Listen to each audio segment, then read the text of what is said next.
Hi students, today we can discuss about design life cycle and selection process. That means design of an embedded system and its life cycle, design life cycle of an embedded system. Normally embedded system consists of hardware and software part. So design an embedded system means designing the hardware part as well as software part. So നമുക്ക് രണ്ടും എന്ത് ചെയ്യേണ്ടി വരും, design ചെയ്യേണ്ടി വരും. അപ്പോൾ normally ഒരു software design ചെയ്യുകയാണെന്നുണ്ടെങ്കിൽ നമുക്ക് സോഫ്റ്റ്വെയർ മാത്രം കോൺസെൻട്രേറ്റ് ചെയ്താൽ മതി. ഒരു ഇലക്ട്രോണിക് സിസ്റ്റം ഡിസൈൻ ചെയ്യുകയാണെന്നുണ്ടെങ്കിൽ we should design or develop an hardware only. But in the case of an embedded system, since it contains or consists of both part hardware and software, we should design both the hardware and software. അപ്പം രണ്ട് പാർട്ടും നമ്മൾ ഒരേപോലെ തന്നെ എന്ത് ചെയ്യേണ്ടി വരും, design ചെയ്യേണ്ടി വരും. അപ്പോൾ unlike the design of software applications on standard platform, the design of an embedded system implies that both software and hardware are being designed in parallel. നമ്മൾ രണ്ടും പാരലായിട്ട് എന്ത് ചെയ്യേണ്ടി വരും, ഡിസൈൻ ചെയ്യേണ്ടി വരും. അപ്പം ഡിസൈൻ ഫേസ് എന്ന് പറഞ്ഞാൽ ഡിസൈൻ സൈക്കിൾ എന്ന് പറഞ്ഞ സംഭവം നമുക്ക് എന്താ ഇവിടെ നമുക്ക് 7 ഡിഫറെൻറ്റ് പോർഷൻസ് ആയിട്ട് നമുക്ക് ഡിവൈഡ് ചെയ്യാൻ പറ്റും. ഒരു എംബഡഡ് സിസ്റ്റത്തിൻ്റെ ഡിസൈനിങ് പാർട്ട് എന്ന് പറഞ്ഞാൽ ഡിസൈനിങ് ലൈഫ് സൈക്കിൾ എന്ന് പറഞ്ഞ സംഭവം നമുക്ക് 7 ഡിഫറെൻറ്റ് പോർഷൻസ് ആയിട്ട് നമുക്ക് ഡിവൈഡ് ചെയ്യാൻ പറ്റും.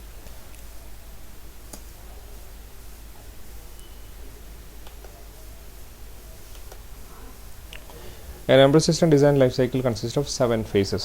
First one, product specification. Second one, partitioning into software and hardware components. Iterations and refinement of partitioning. Independent hardware and software design tasks. Integration of both hardware and software components. Product testing and release. Ongoing maintenance and upgrading. അപ്പോൾ ഇത്രയും faces ആണ് actually നമുക്കൊരു embedded system develop ചെയ്യുന്ന സമയത്ത് ഉണ്ടാകുന്നത്. അപ്പോൾ normally ഇവിടെ നമ്മൾ കാണിച്ചിട്ടുണ്ട്, ഒരു ഡയഗ്രാമാറ്റിക് റെപ്രസെൻറ്റേഷൻ നമ്മളിവിടെ കൊടുത്തിട്ടുണ്ട്. First phase is product specifications. Second one is hardware software partitions. Third phase is iterations and implementations. Fourth one is detail hardware and software design.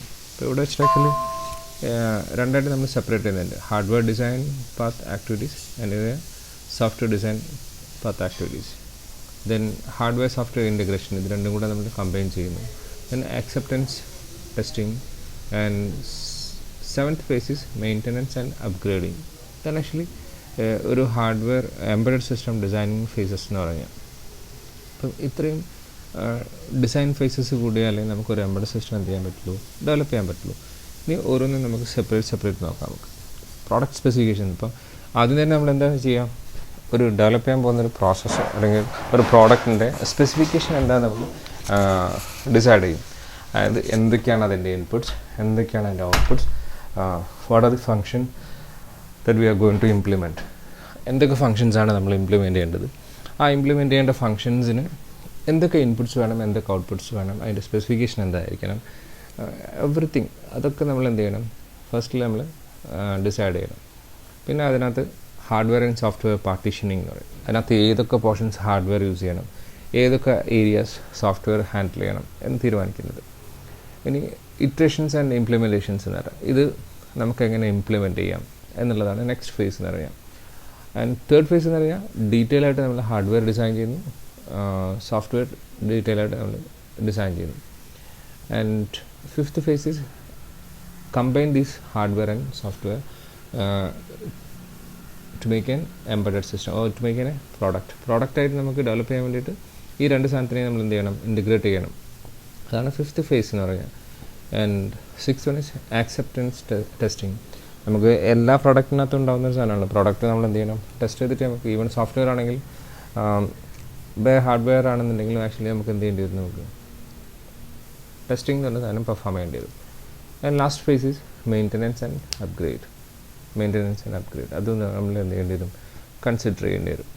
Okay, ഇനി നമുക്ക് ഡീറ്റെയിൽ ആയിട്ട് ഓരോന്നും product specification, hardware and software partitions നമുക്ക് ഓരോ faces ആയിട്ട് നമുക്ക് different faces ആയിട്ട് നമുക്ക് എന്ത് ചെയ്യാം, കൺസിഡർ ചെയ്യാം. അപ്പോൾ ഇതൊക്കെയാണ് നമ്മളെ 7 phases എന്ന് പറഞ്ഞാൽ. Product specification, partitioning into software and hardware components, iterations and refinement of the partition, independent hardware software design task, integration of hardware software components, product testing and release, ongoing maintenance and upgrading.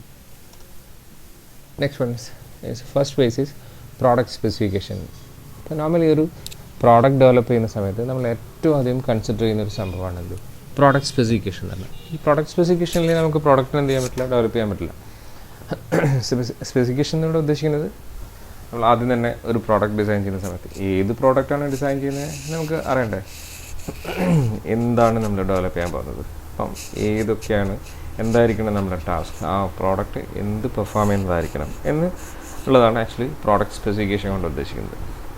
Four many R&D engineers, designing the right product means fill everything possible into a product, make sure that they don't miss anything. ഇപ്പം normally ഒരു product designing എന്ന് പറഞ്ഞു കഴിഞ്ഞാൽ R&D ഡിപ്പാർട്ട്മെൻറ്റിൽ, അപ്പം R&D department എന്ന് പറഞ്ഞാൽ research and development ഡിപ്പാർട്ട്മെൻറ്റിൽ എന്താ ചെയ്യുന്നത് വെച്ച് കഴിഞ്ഞാൽ ഒരു പ്രോഡക്റ്റിനകത്ത് എല്ലാ ഫീച്ചേഴ്സും കൂടെ നമ്മൾ എന്ത് ചെയ്യും, ഇൻറ്റഗ്രേറ്റ് ചെയ്യും.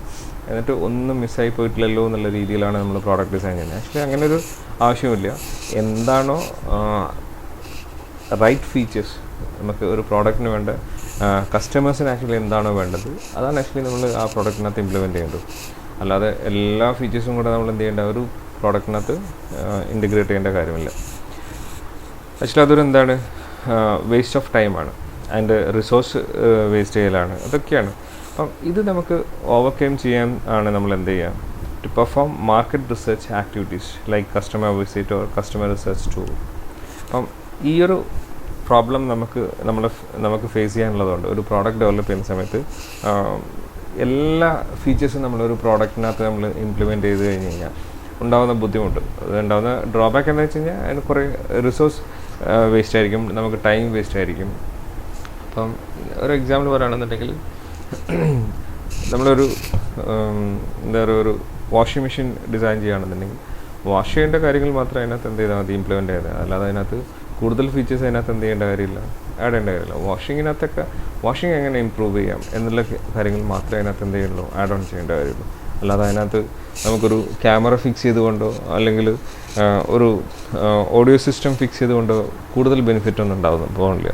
അപ്പോൾ എല്ലാ ഫീച്ചേഴ്സും നമ്മൾ ഈ പ്രോഡക്റ്റിനകത്ത് ഇത് ചെയ്യാതെ ഇൻറ്റഗ്രേറ്റ് ചെയ്യുന്നതിന് പകരം നമുക്ക് എന്ത് ചെയ്താൽ മതി, ആക്ച്വലി എന്താണോ ഒരു കസ്റ്റമർ ആക്സെപ്റ്റ് ചെയ്യുന്നത്, കസ്റ്റമർ പോയിൻ്റ് ഓഫ് വ്യൂവിൽ എന്താണ് നമുക്ക് ആ പ്രോഡക്റ്റിന് വേണ്ടത് അത് മാത്രമേ നമ്മൾ എന്ത് ചെയ്യേണ്ടൂ, ആ പ്രോഡക്റ്റിനകത്ത് ഇംപ്ലിമെൻറ്റ് ചെയ്യേണ്ടൂ.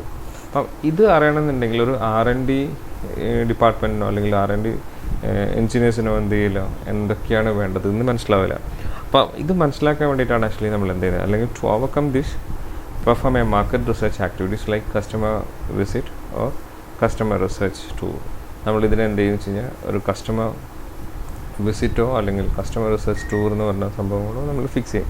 ഒരുവിധം എല്ലാ കമ്പനീസും ചെയ്യുന്ന കാര്യമാണ്. ഒരു പ്രോഡക്റ്റ് ഡെവലപ്പ് ചെയ്യുന്നതിന് മുമ്പേ മാർക്കറ്റ് സ്റ്റഡി എന്ന് പറഞ്ഞ സാധനം നമ്മൾ പെർഫോം ചെയ്യും. മാർക്കറ്റിൽ ഇപ്പോഴുള്ള പ്രോഡക്റ്റ് എന്താണ്, അല്ലെങ്കിൽ ഇതുപോലത്തെ റിലേറ്റഡ് പ്രോഡക്ട്സ് ഉണ്ടോ, ഈ പ്രോഡക്ട്സിൻ്റെ ഇപ്പോൾ മാർക്കറ്റിൽ അവൈലബിൾ ആയിട്ടുള്ള ഇതുമായിട്ട് റിലേറ്റഡ് ആയിട്ടുള്ള പ്രോഡക്റ്റ് എന്താണ്, അപ്പോൾ അതിൻ്റെ ഡ്രോബാക്ക് എന്താണ്, ആക്ച്വലി എന്താണ് കസ്റ്റമേഴ്സ് ഇതിനകത്ത് നിന്ന് കൂടുതൽ എക്സ്പെക്റ്റ് ചെയ്യുന്നത്. ഈ കാര്യങ്ങളൊക്കെ നമ്മൾ മാർക്കറ്റ് സ്റ്റഡിയിലൂടെ മനസ്സിലാക്കും, പുതിയ പ്രോഡക്റ്റ് നമ്മൾ ഡെവലപ്പ് ചെയ്യും. അതാണ് ആക്ച്വലി നമ്മൾ ചെയ്യുന്നത്.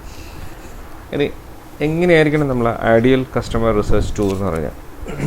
ഐഡിയൽ കസ്റ്റമർ റിസർച്ച് ടൂർ എന്ന് പറഞ്ഞാൽ അതൊരു പ്രോഡക്റ്റ് ഡിസൈനിങ് അല്ലെങ്കിൽ പ്രോഡക്റ്റ് സ്പെസിഫിക്കേഷനകത്തുള്ള ഒരു ഓപ്പറേഷനാണ്, അല്ലെങ്കിൽ ഒരു സ്റ്റെപ്സാണ് ആക്ച്വലി. ഫസ്റ്റ് സ്റ്റെപ്പ് എന്ന് വേണമെങ്കിൽ പറയാം. ഫസ്റ്റ് സ്റ്റെപ്പാണ് എന്ത്, കസ്റ്റമർ റിസർച്ച് ടൂർ എന്ന് പറയാം. കസ്റ്റമർ റിസർച്ച് ടൂറിനകത്ത് നമ്മൾ എന്തൊക്കെയാണ് ചെയ്യുന്നത് നോക്കാം നമുക്ക്. ഐഡിയൽ കസ്റ്റമർ റിസർച്ച് ടൂർ എങ്ങനെയായിരിക്കണം എന്നുള്ളതാണ്. Normally ideal research team normally consist of 3 to 4 people. ഇപ്പോൾ ഒരു 3-4 പേരുള്ള ഒരു ടീമായിരിക്കും ആക്ച്വലി എന്ത്, ഒരു കസ്റ്റമർ റിസർച്ച് ടൂറിനകത്ത് ഉണ്ടാകുന്നത്. കസ്റ്റമർ റിസർച്ച് ടൂർ എന്ന് പറഞ്ഞാൽ എന്താ മനസ്സിലായില്ലേ നിങ്ങൾക്ക്? കസ്റ്റമേഴ്സിൻ്റെ അടുത്ത് പോവുക, അവരെ എക്സ്പെക്റ്റ് ചെയ്യുന്ന ഇപ്പോഴുള്ള പ്രോഡക്റ്റ് എന്താ, നമ്മൾ ഉണ്ടാക്കാൻ പോകുന്ന പ്രോഡക്റ്റ് എന്താണ്, ആ പ്രോഡക്റ്റിനകത്ത് നിന്ന് ആക്ച്വലി കസ്റ്റമേഴ്സ് എന്താണ് എക്സ്പെക്റ്റ് ചെയ്യുന്നത്, ഓൾറെഡി മാർക്കറ്റിൽ പ്രോഡക്റ്റ് ഇതേപോലത്തെ റിലേറ്റഡ് ആയിട്ടുള്ള പ്രോഡക്റ്റ് ഉണ്ടെന്നുണ്ടെങ്കിൽ അത് ഡ്രോബാക്ക് എന്താണ്, അതിനകത്ത് നിന്ന് അവർ ഇമ്പ്രൂവ് ചെയ്യാൻ തോന്നുന്ന സ്പെസിഫിക്കേഷൻസ് എന്തൊക്കെയാണ് എന്നുള്ളതൊക്കെയാണ് അവർ ആക്ച്വലി മനസ്സിലാക്കേണ്ടത്. അപ്പോൾ ഈ ഐഡിയൽ റിസർച്ച് ഇതിനകത്ത് കസ്റ്റമർ റിസർച്ച് ടൂറിനകത്ത് നോർമലി ഒരു 3 to 4 പീപ്പിളാണ് നമ്മൾ ആ ഗ്രൂപ്പിനകത്ത് ഉണ്ടാകുന്നത്. അതിന് ഫസ്റ്റ് വൺ എന്ന് പറഞ്ഞാൽ അതിനകത്ത് നമ്മൾ വെക്കുന്നത് മാർക്കറ്റിംഗോ സെയിൽസ് എഞ്ചിനീയർ ആയിരിക്കും. ഒരു മാർക്കറ്റിംഗ് എഞ്ചിനീയറോ അല്ലെങ്കിൽ സെയിൽസ് എഞ്ചിനീയറോ ആയിരിക്കും വെക്കാം. 2 to 3 പേഴ്സൺസ് ആ R&D സെക്ഷൻസ്. R&D സെക്ഷനകത്ത് റിസർച്ച് ആൻഡ് ഡെവലപ്മെൻറ്റ് വിങ്ങിനകത്തുള്ള 2-3 ആൾക്കാർ അതിനകത്ത് നമ്മൾ എന്ത് ചെയ്യും, ഇതിനകത്ത് ഇൻക്ലൂഡ് ചെയ്യും. And each one has a specific role, and this role can be switched among them to handle all these roles. അപ്പം ഇതിനകത്ത് നമുക്ക് അല്ലെങ്കിൽ ഫെമിലറൈസ് ചെയ്യാൻ എല്ലാ റോളും ഫെമിലറൈസ് ചെയ്യാൻ നമുക്ക് എന്ത് വേണം ചെയ്യാം, ഈ റോൾ സ്വിച്ച് ചെയ്യാം. അതായത് നോർമലി ഈ ടീമിൻ്റെ കാര്യം പറയുന്നത് 3 to 4 പേഴ്സൺസ് ആണ് ഉണ്ടാവുക. അതിനകത്ത് ഒരാൾ തീർച്ചയായിട്ടും എന്തുണ്ടായിരിക്കണം, ഒരു മാർക്കറ്റിംഗ് പേഴ്സൺ ആയിരിക്കണം, സെയിൽസ് എഞ്ചിനീയർ ആയിരിക്കണം. ആൻഡ് 2 to 3 പേഴ്സൺസ് എന്തായിരിക്കണം, ഇപ്പം 4 പേരുള്ളതാണെങ്കിൽ അടുത്ത 3 ആൾക്കാരും R&D സെക്ഷനിലുള്ളതായിരിക്കണം. മനസ്സിലായില്ലേ? R&D സെക്ഷനകത്തുള്ളതായിരിക്കണം. ഇനി ഈ ഓരോ ആൾക്കാർക്കും എന്തുണ്ടായിരിക്കും, സ്പെസിഫിക് റോൾ ഉണ്ടായിരിക്കും. ഫസ്റ്റ് പേഴ്സണിന് ഒരു റോൾ ഉണ്ടായിരിക്കും, സെക്കൻഡ് പേഴ്സണിന് എന്തുണ്ടായിരിക്കും, റോൾ ഉണ്ടായിരിക്കും, ആൻഡ് തേർഡ് പേഴ്സണിന് റോൾ ഉണ്ടായിരിക്കും. ആൻഡ് റോള് നേരത്തെ ഫിക്സ് ചെയ്തിട്ടുണ്ടാകും. അതുമാത്രമല്ല, ഈ റോള് ഫിക്സ്ഡ് അല്ല, നമുക്ക് വേണമെങ്കിൽ എന്ത് ചെയ്യാൻ പറ്റും, അത് സ്വിച്ച് ചെയ്യാൻ പറ്റും. നമുക്ക് ഓരോ ആൾക്കാർക്കും ഈ റോള് സ്വിച്ച് ചെയ്തിട്ട് ഓരോ ആക്ടിവിറ്റീസ് നമുക്ക് എന്ത് ചെയ്യാൻ പറ്റും, ഫെമിലറൈസ് ചെയ്യാൻ പറ്റും. ഓരോ ആൾക്കാർ എന്തൊക്കെയാണ് ഹാൻഡിൽ ചെയ്യേണ്ടത് എന്നുള്ളത് നമുക്ക് ചെക്ക് ചെയ്യാൻ പറ്റും. നോർമലി ഒരു വലിയ കമ്പനി, ഇപ്പോൾ AMD പോലത്തെ കമ്പനീസൊക്കെ ഈ സംഭവങ്ങൾ ചെയ്യാറുണ്ട്. അതിനവർ സ്പെൻഡ് ചെയ്യുന്നത് ഹ്യൂജ് എമൗണ്ട് ആണ്. ഡെയിലി $1,000 ഒക്കെ സ്പെൻഡ് ചെയ്യുന്ന കമ്പനീസ് ഉണ്ട്. ഈ ഒരു $1,000 എന്ന് പറഞ്ഞാൽ ചിലപ്പം കുറഞ്ഞ എമൗണ്ട് ആയിരിക്കും. എനിവേ ഈ ഐഡിയൽ കസ്റ്റമർ റിസർച്ച് ടൂറിന് അത്രയും എമൗണ്ട്, ഹ്യൂജ് എമൗണ്ട് നമ്മൾ സ്പെൻഡ് ചെയ്യുന്ന കമ്പനീസ് ഒരുപാടുണ്ട്. അതിൻ്റെ റീസൺ എന്ന് വെച്ച് കഴിഞ്ഞാൽ പ്രോഡക്റ്റ് സ്പെസിഫിക്കേഷൻ ആണ് ആക്ച്വലി ഇതിൻ്റെ കോർ എന്ന് പറഞ്ഞാൽ. പ്രോഡക്റ്റ് സ്പെസിഫിക്കേഷനകത്ത് എന്തെങ്കിലും ഒരു ഡ്രോബാക്ക് വന്നു കഴിഞ്ഞാൽ എൻറ്റയർ പ്രോഡക്റ്റ് എല്ലാ ഫേസും, ഈ 7 ഫേസും നമ്മൾ എന്ത് ചെയ്യേണ്ടി വരും, റീഡിസൈൻ ചെയ്യേണ്ടി വരും. അതാണ് ഏറ്റവും അതിൻ്റെ പ്രോബ്ലം. അപ്പം ഏറ്റവും നല്ല പ്രോഡക്റ്റ് ഡിസൈൻ ആണെങ്കിൽ മാത്രമേ, പ്രോഡക്റ്റ് സ്പെസിഫിക്കേഷൻ ആണെങ്കിൽ മാത്രമേ നമുക്ക് ബാക്കിയുള്ള കാര്യങ്ങൾ എന്ത് ചെയ്യാൻ പറ്റുള്ളൂ, ഡെവലപ്പ് ചെയ്യാൻ പറ്റുള്ളൂ. ബാക്കിയുള്ള കാര്യങ്ങൾ നമുക്ക് കുറച്ചും കൂടെ ഈസി ആയിട്ട് മോഡിഫൈ ചെയ്യാൻ പറ്റും. പക്ഷേ ഇത് എൻറ്റയർ പ്രോഡക്റ്റ് തന്നെ നമ്മൾ എന്ത് ചെയ്യേണ്ടി വരും, ഈ ഒരു സ്റ്റെപ്പ് നമ്മൾ എന്താക്കി കഴിഞ്ഞാൽ മോശമായി കഴിഞ്ഞാൽ നമ്മൾ എൻറ്റയർ ഇത് തന്നെ നമുക്ക് എന്ത് ചെയ്യേണ്ടി വരും, പ്രോഡക്റ്റ് തന്നെ നമുക്ക് ചേഞ്ച് ചെയ്യേണ്ടി വരും. അപ്പം ഒരു മാർക്കറ്റിംഗ് ഓർ സെയിൽസ് എഞ്ചിനീയർ ഉണ്ടായിരിക്കും, 2-3 R&D സെക്ഷൻസിലുള്ള ആൾക്കാരുണ്ടായിരിക്കും. അവർക്ക് ഓരോ ആൾക്കാർക്കും സ്പെസിഫിക് റോൾ ഉണ്ടാകും. ദേ prepare and open ended questionnaire.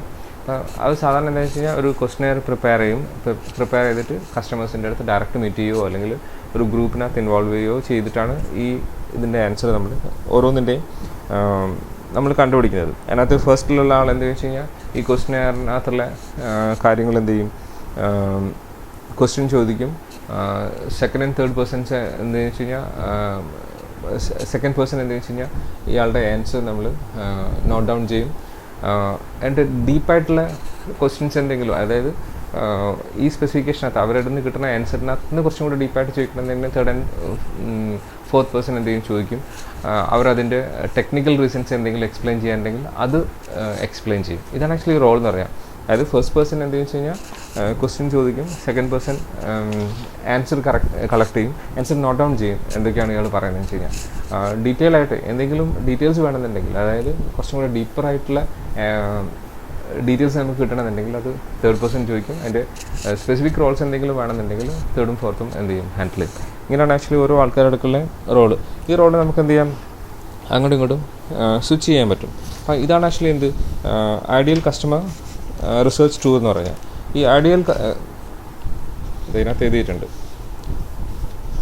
ഇപ്പോൾ ലീഡ് ഇൻ്റർവ്യൂ എന്ന് പറഞ്ഞാൽ ഇസ് എ മാർക്കറ്റിംഗ് പേഴ്സൺ ആണ് എന്ത് ചെയ്യുന്നത്, ഫസ്റ്റിൽ ക്വസ്റ്റ്യൻസ് ഒക്കെ ചോദിക്കുന്നത്. Second member takes note and ask follow up questions or digs down even deeper. അപ്പോൾ സെക്കൻഡ് പേഴ്സൺ എന്ത് ചെയ്യുന്നു വെച്ച് കഴിഞ്ഞാൽ ഇയാൾ പറയുന്ന ആൻസേഴ്സൊക്കെ എന്ത് ചെയ്യുന്നു വെച്ച് കഴിഞ്ഞാൽ നോട്ട് ഡൗൺ ചെയ്യും. ഇതിൻ്റെ ഡീപ്പറായിട്ട് വേണ്ട സാധനങ്ങൾ എന്തെങ്കിലും ഉണ്ടെങ്കിൽ അതും കൂടെ ക്വസ്റ്റ്യൻ ചെയ്യും. Others observers and solve technical types answers. ബാക്കിയുള്ള 2 അല്ലെങ്കിൽ ഓരോ ആൾ എന്ത് ചെയ്യുന്നു വെച്ച് കഴിഞ്ഞാൽ ടെക്നിക്കൽ ടൈപ്പ് എന്തെങ്കിലും ക്വസ്റ്റ്യൻസ് വരികയാണെന്നുണ്ടെങ്കിൽ അത് ഇവർ ഹാൻഡിൽ ചെയ്യും. After each visit ends members should debriefing to check what അപ്പോൾ ഇതേപോലെ തന്നെ, അതായത് നമ്മളെ ഐഡിയൽ കസ്റ്റമർ റിസർച്ച് ടൂർ പോലെ തന്നെ ഇമ്പോർട്ടൻ്റ് ആണ്. ഓരോ കസ്റ്റമേഴ്സിൻ്റെ അടുത്തും പോയിട്ട് ക്വസ്റ്റ്യനെയറൊക്കെ ചോദിച്ച് തിരിച്ച് വന്നിട്ട് നമ്മൾ ഡീബ്രീഫിംഗ് എന്ന് പറഞ്ഞ പ്രോസസ്സ് എന്ന് പറയാം. ഡീബ്രീഫിംഗ് എന്ന് പറഞ്ഞ സംഭവം ഏതുപോലെ തന്നെ ഇമ്പോർട്ടൻ്റ് ആണ്. നമ്മുടെ ഐഡിയൽ കസ്റ്റമർ റിസർച്ച് ടൂറിനകത്ത് ക്വസ്റ്റ്യനെയർ ചോദിക്കുന്ന പോലെ തന്നെ ഇമ്പോർട്ടൻ്റ് ആണ് എന്ത് ഡീബ്രീഫിംഗ് എന്ന് പറയാം. അപ്പോൾ ഡീബ്രീഫിങ്ങിനകത്താണ് നമുക്ക് എന്ത് കിട്ടുന്നത്. ഇപ്പോൾ ഓരോ ദിവസവും നമ്മൾ കസ്റ്റമേഴ്സിൻ്റെ അടുത്ത് പോകുന്നു, ലാസ്റ്റിൽ ഇത് എൻ്റെ ഇപ്പോൾ ഇത് കഴിഞ്ഞ് കഴിഞ്ഞാൽ നമ്മൾ ഡീബ്രീഫിംഗ് എന്ന് പറഞ്ഞ സാധനം പെർഫോം ചെയ്യും. ഡീബ്രീഫിങ്ങിനകത്ത് എന്തൊക്കെ ആക്ച്വലി നടത്തുന്നത്, വാട്ട് ഡിഡ് ഈച്ച് മെമ്പേഴ്സ് ചെയ്യുക, എന്തൊക്കെയാണ് ഓരോ ആൾക്കാരും മനസ്സിലാക്കിയത്, വാട്ട് വാസ് എക്സ്പ്ലിസിറ്റ്ലി സ്റ്റേറ്റഡ്, ഓരോ ആൾക്കാരും എന്താണ് സ്പെസിഫിക് ആയിട്ട് പറഞ്ഞിട്ടിരിക്കുന്നത്, ഇംപ്ലിസിറ്റ്ലി എന്തൊക്കെയാണ് സ്പെസിഫൈ ചെയ്തിരിക്കുന്നത് എന്നുള്ള കാര്യങ്ങൾ സ്പെസിഫൈ ചെയ്യും. Did they like what we had or were they being polite. അപ്പം നമ്മളടുത്തുള്ള പ്രോഡക്റ്റ് നമ്മൾ പറഞ്ഞിരിക്കുന്ന സ്പെസിഫിക്കേഷൻ അവർ സാറ്റിസ്ഫൈഡ് ആണോ, അല്ലെങ്കിൽ അവർക്ക് അതിൽ കൂടുതലാണോ വേണ്ടത്, was someone really turned on it. അപ്പം ശരിക്കും എക്സാക്ട് ക്വസ്റ്റ്യൻസ് അതിനകത്ത് അവർ സാറ്റിസ്ഫൈഡ് ആണോ എന്നുള്ള കാര്യങ്ങളൊക്കെ നമ്മൾ ഓരോ ഡീബ്രീഫിങ്ങിനകത്തും നമ്മൾ ചെക്ക് ചെയ്ത് വെക്കും. പിന്നെ നമ്മൾ നോക്കുന്നത് did we need to refine our presentation or the questionnaire നമ്മൾ കുറച്ചും കൂടി റിഫൈൻ ചെയ്യേണ്ടതുണ്ടോ, ഓരോ സ്പെസിഫിക് ഏരിയയിലേക്ക് കൂടുതൽ ക്വസ്റ്റ്യൻസ് ആഡ് ചെയ്യേണ്ടതുണ്ടോ. പിന്നെ ഏറ്റവും ഇമ്പോർട്ടൻ്റ് ആയിട്ടുള്ള സാധനം അടുത്തത്, were we talking to the right people. നമ്മൾ ഈ ക്വസ്റ്റ്യനെയറൊക്കെ കൊണ്ടുപോയി കൊടുക്കുന്നത് ഏറ്റവും ആപ്റ്റായിട്ടുള്ള പീപ്പിൾ തന്നെയാണോ, അവർക്ക് തന്നെയാണോ ഈ പ്രോഡക്റ്റ് വേണ്ടത് എന്നുള്ള കാര്യമാണ് നമ്മൾ ഫൈനലി നമ്മൾ ഡീബ്രീഫിങ്ങിനകത്ത് നോക്കുന്നത്. അപ്പോൾ ആദ്യം നമ്മൾ ക്വസ്റ്റ്യനെയറുമായിട്ട് കസ്റ്റമേഴ്സിൻ്റെ അടുത്തേക്ക് പോകുന്നു. കസ്റ്റമേഴ്സിൻ്റെ അടുത്ത് നമ്മൾ ക്വസ്റ്റ്യനെയറൊക്കെ ഇവർ ചോദിക്കുന്നു, എല്ലാം നോട്ട് ഡൗൺ ചെയ്യുന്നു, കൂടുതൽ ഡീറ്റെയിൽസ് വേണ്ട സാധനങ്ങളൊക്കെ ചോദിക്കുന്നു. അതൊക്കെ ചോദിച്ചു കഴിഞ്ഞ് തിരിച്ച് വന്നു കഴിഞ്ഞ് കഴിഞ്ഞാൽ ഈ കസ്റ്റമേഴ്സ്, ഈ കണ്ട മൊത്തം കസ്റ്റമേഴ്സിൻ്റെ അടുത്തുള്ള ഡീറ്റെയിൽസ് നമ്മൾ ഡീബ്രീഫിംഗ് നടത്തും. ഡീബ്രീഫിംഗ് നടത്തി കഴിഞ്ഞാൽ നമുക്ക് എന്തൊക്കെ മനസ്സിലാവും, ഓരോ ആൾക്കാരും എന്താണ് പറഞ്ഞത്, സ്പെസിഫിക് ആയിട്ട് എന്തൊക്കെ പറഞ്ഞിട്ടുണ്ട്, ഇംപ്ലിസിറ്റ്ലി എക്സ്പ്ലിസിറ്റ്ലി ഒക്കെ എന്തൊക്കെയാണ് സ്റ്റേറ്റ് ചെയ്തിരിക്കുന്നത്, അവർക്കിത് ഇഷ്ടപ്പെട്ടോ, ആക്ച്വലി നമ്മൾ ക്വസ്റ്റ്യനെയർ മോഡിഫൈ ചെയ്യേണ്ടതുണ്ടോ, പിന്നെ ശരിക്കുള്ള ആൾക്കാരുമായിട്ടാണോ നമ്മൾ കോൺവെർസേഷൻ നടത്തിയത് അല്ലെങ്കിൽ കമ്മ്യൂണിക്കേഷൻ നടത്തിയത് എന്നുള്ള കാര്യങ്ങളൊക്കെ നമ്മൾ തിരിച്ച് വന്നിട്ട് എന്ത് ചെയ്യും, വെരിഫൈ ചെയ്യും. മനസ്സിലായില്ലേ? ഇത്രയും കാര്യങ്ങൾ വെരിഫൈ ചെയ്ത് കഴിഞ്ഞാൽ നമുക്ക് ഓരോ കസ്റ്റമേഴ്സിൻ്റെ അടുത്തുള്ള ഡീറ്റെയിൽസ് നമുക്ക് എന്ത് കളക്ട് ചെയ്യാൻ പറ്റും. After returning from the tour, the effort focusing on translating what the team heard from the customers into set a product requirement to act on. നമ്മൾ ആക്ച്വലി എന്താ ചെയ്യുകയെന്ന് വെച്ച് കഴിഞ്ഞാൽ ഓരോ കസ്റ്റമേഴ്സിൻ്റെ അടുത്തും കിട്ടിയ ഈ കാര്യങ്ങളനുസരിച്ച് നമ്മൾ എന്ത് ചെയ്യണം, ഒരു സ്പെസിഫിക്കേഷൻ, ഒരു പ്രോഡക്റ്റിന് വേണ്ട റിക്വയർമെൻറ്റ്സ് എന്തൊക്കെയാണെന്നുള്ളത് നമ്മൾ എന്ത് ചെയ്യും, പ്രോഡക്റ്റ് സ്പെസിഫിക്കേഷനകത്തേക്ക് നമ്മൾ അതിനെ ട്രാൻസ്ലേറ്റ് ചെയ്യും. After returning from the tour, the effort focusing on translating what the team heard from the customers into a set of product requirement to act on. Product requirement എന്ന് പറഞ്ഞാൽ അല്ലെങ്കിൽ product specification എന്ന് പറഞ്ഞ സാധനത്തിനകത്തേക്ക് നമ്മൾ ഈ ക്വസ്റ്റ്യനെയറിനകത്ത് നിന്ന് collect ചെയ്തിരിക്കുന്ന അല്ലെങ്കിൽ കസ്റ്റമേഴ്സിൻ്റെ അടുത്ത് നിന്ന് കിട്ടിയിരിക്കുന്ന ഈ ഒരു ഫീഡ്ബാക്കിനകത്ത് നിന്ന് നമുക്ക് എന്ത് ചെയ്യണം, അതൊരു പ്രോഡക്റ്റ് സ്പെസിഫിക്കേഷനകത്താക്കി മാറ്റണം. Okay. A common factor for the successful product was the design team shared common vision for the product they were designing. നമ്മളൊരു കോമൺ വിഷനുമായിട്ടാണ് ആക്ച്വലി നമ്മൾ ഒരു പ്രോഡക്റ്റ് ഡിസൈൻ ചെയ്യാൻ പോകുന്നത്. അപ്പം ഈ കസ്റ്റമേഴ്സിൻ്റെ അടുത്ത് നിന്ന് കിട്ടുന്ന ഈ കളക്റ്റീവായിട്ടുള്ള ഇൻഫർമേഷൻ നമ്മൾ ഒരു എന്താ പറയുക, ഒരു പ്രോഡക്റ്റിനകത്തേക്ക്, ഒരു കോമൺ പ്രോഡക്റ്റ്, ഒരു സക്സസ്ഫുൾ പ്രോഡക്റ്റായിട്ട് മാറ്റാനുള്ള എല്ലാ കാര്യങ്ങളും നമ്മൾ അതിനകത്ത് എന്ത് ചെയ്യും, കളക്ട് ചെയ്ത് ഒരു കോമൺ വിഷനോടുകൂടെ നമ്മൾ എന്ത് ചെയ്യും, ഒരു പ്രോഡക്റ്റിൻ്റെ സ്പെസിഫിക്കേഷൻ നമ്മൾ ഡെവലപ്പ് ചെയ്യും. അപ്പോൾ ഇതാണ് നമുക്ക് ഫസ്റ്റ് ഫേസിനകത്ത് നമുക്ക് പറയാനുള്ളത്.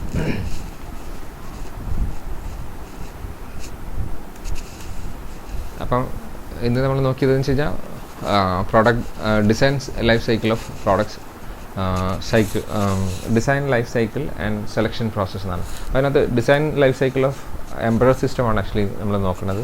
അപ്പോൾ അതിനകത്ത് 7 ഡിഫറെൻറ്റ് ഫേസസ് ഉണ്ട്, phase 1 to phase 7 വരെ. അപ്പോൾ ഓരോ ഫേസസും നമ്മളിങ്ങനെ കംപ്ലീറ്റ് ചെയ്തിട്ടാണ് നമ്മൾ എന്ത് ചെയ്യുന്നത്, ഒരു പ്രോഡക്റ്റിൻ്റെ ഒരു ഫൈനൽ പ്രോഡക്റ്റായിട്ട് നമ്മൾ ഡെവലപ്പ് ചെയ്യുന്നത്. അപ്പോൾ ഈ ഫൈനൽ പ്രോഡക്റ്റായിട്ട് ഡെവലപ്പ് ചെയ്യണമെന്നുണ്ടെങ്കിൽ നോർമലി എംബ്രോയ്ഡറി സിസ്റ്റത്തിനകത്ത് നമുക്ക് ഹാർഡ്വെയറും സോഫ്റ്റ്വെയറും ഉള്ളതുകൊണ്ട് നമുക്ക് ഹാർഡ്വെയറും സോഫ്റ്റ്വെയറും ഒരേപോലെ പാരലി നമുക്ക് എന്ത് ചെയ്യേണ്ടി വരും, ഡിസൈൻ ചെയ്യേണ്ടി വരും. അപ്പോൾ അതിന് ഉള്ള ലൈഫ് സൈക്കിൾസാണ് ആക്ച്വലി നമ്മളിവിടെ കാണിച്ചിരിക്കുന്നത്. ഫസ്റ്റ് ഫേസ് എന്ന് പറഞ്ഞാൽ പ്രോഡക്ട്സ് സ്പെസിഫിക്കേഷൻ. ഏത് പ്രോഡക്റ്റിനെ അത് എംബഡാണ് അല്ലാതെ ആകട്ടെ ഏത് പ്രോഡക്റ്റിനെയാണെന്നുണ്ടെങ്കിലും അതിൻ്റെ പ്രോഡക്റ്റ് സ്പെസിഫിക്കിനകത്ത് ഫസ്റ്റ് എന്ന് പറഞ്ഞാൽ പ്രോഡക്റ്റ് സ്പെസിഫിക്കേഷൻ ആയിരിക്കും. നോർമലി പ്രോഡക്റ്റ് സ്പെസിഫിക്കേഷൻ എന്ന് പറഞ്ഞാൽ R&D സെക്ഷൻ ആണ് ഹാൻഡിൽ ചെയ്യുന്നതെങ്കിൽ അവർ എല്ലാ ഫീച്ചേഴ്സും കൂടെ എന്താ ചെയ്യുക, ഒരു പ്രോഡക്റ്റിനകത്ത് ഇൻറ്റഗ്രേറ്റ് ചെയ്യാനാണ് ട്രൈ ചെയ്യുക. പക്ഷേ ആക്ച്വലി അതൊരു വേസ്റ്റ് ഓഫ് ടൈമാണ്, വേസ്റ്റ് ഓഫ് റിസോഴ്സാണ്. നമുക്കത് എന്തേ വേണ്ടു, കസ്റ്റമേഴ്സിൻ്റെ അടുത്ത് നിന്നുള്ള അവർക്ക് വേണ്ട റിക്വയർമെൻറ്റ് എന്താണോ അത് മാത്രമേ നമ്മൾ ഇതിനകത്ത് ഇംപ്ലിമെൻറ്റ് ചെയ്യേണ്ടൂ, പ്രോഡക്റ്റിനകത്ത് ഇംപ്ലിമെൻറ്റ് ചെയ്യേണ്ടൂ. ഓക്കെ, അപ്പോൾ അതിന് നമ്മൾ എന്ത് ചെയ്യണം വെച്ച് കഴിഞ്ഞാൽ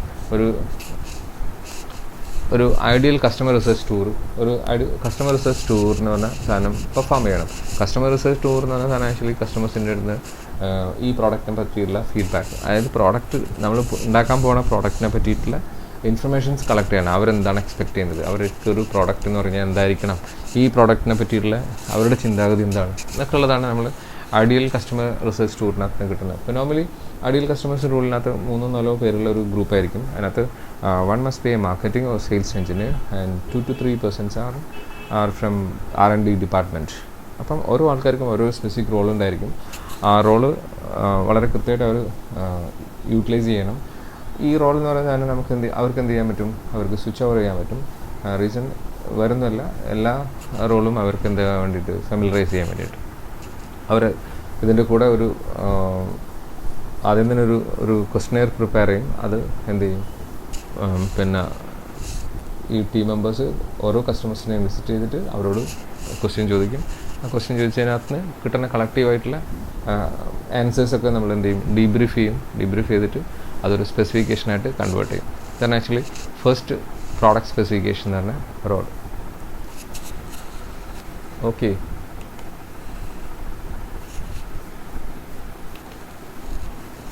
താങ്ക് യു.